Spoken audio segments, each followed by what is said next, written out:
नमस्कार बच्चों, YouTube channel शिक्षालय में आपका पुनः स्वागत है। मेरा नाम है रेणु यादव। पिछले लेक्चर में हमने ये पढ़ा कि रदरफोर्ड ने क्या मॉडल सजेस्ट किया एक एटम का।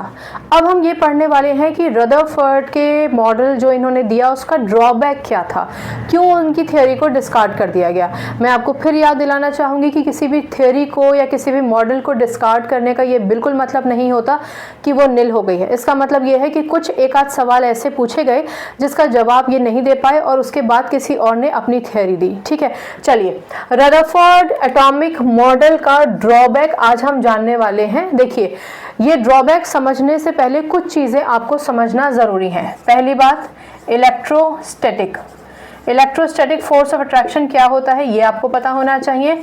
इलेक्ट्रोमैग्नेटिक फोर्स या फिर इलेक्ट्रोमैग्नेटिज्म, ठीक, ये और एक्सेलरेटेड, इन तीनों को पहले समझिए ताकि आपको थ्योरी बेहतर तरीके से समझ में आए।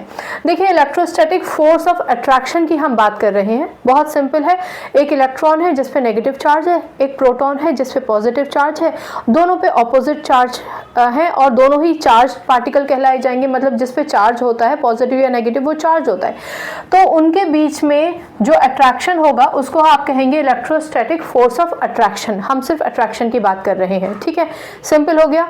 इलेक्ट्रॉन और प्रोटॉन के बीच में जो फोर्स ऑफ अट्रैक्शन होगा उसको आप इलेक्ट्रोस्टैटिक फोर्स ऑफ अट्रैक्शन कहेंगे। दूसरी बात, इलेक्ट्रोमैग्नेटिज्म, इसका क्या मतलब होता है। मान लीजिए कि चार्जेस में मूवमेंट है तो उनके बीच में अट्रैक्शन तो रहेगा ही, लेकिन एक मैग्नेटिक फील्ड डेवलप हो जाती है।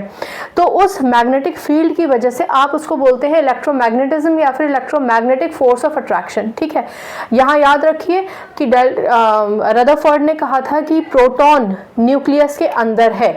याद रखिए कि रदरफोर्ड ने जब तक अपना एटॉमिक मॉडल दिया था तब तक न्यूट्रॉन पिक्चर में नहीं था। ठीक है, यानी इन्होंने कहा कि न्यूक्लियस में प्रोटॉन होते हैं। अब इन्होंने कहा कि प्रोटॉन तो न्यूक्लियस के अंदर है, लेकिन कोई अगर मूवमेंट में है तो वो कौन है, इलेक्ट्रॉन, क्योंकि इलेक्ट्रॉन एक सर्कुलर पाथ में मूवमेंट कर रहा है।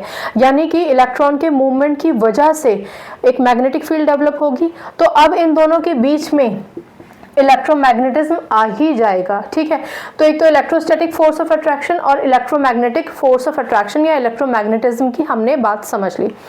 तीसरा वर्ड है एक्सेलरेटेड। आप जब स्कूटी चलाते हैं, बाइक चलाते हैं, गाड़ी चलाते हैं, अगर आप छोटी उम्र के हैं तो नहीं चलानी चाहिए, तो उसमें आप एक्सेलरेट करते हैं ना, एक्सेलरेशन देते हैं यानी स्पीड बढ़ाते हैं। तो कोई भी चीज़ जो मूवमेंट में होती है तो हम कहते हैं कि एक्सेलरेशन है। लेकिन यहाँ क्या है कि एक्सेलरेशन बदलता है, टाइम के साथ साथ बदलता है। मान लीजिए आप